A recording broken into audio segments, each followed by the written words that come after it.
तुम्हा सर्वांचं स्वागत आहे। आज आपण जाणणार आहोत की आपल्याला मोठमोठे आजार कशामुळे होतात। तर याचं मेन आणि मुख्य कारण आहे की आपण शेतामध्ये रासायनिक खतांचा वापर करतो।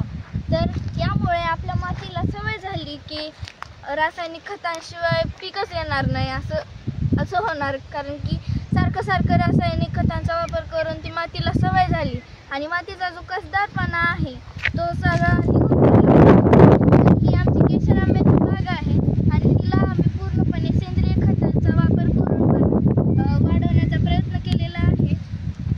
त्यामुळे पण यात भरपूर अडचणी येतात, कारण की मातीला रासायनिक खतांची सवय लागलेली आहे।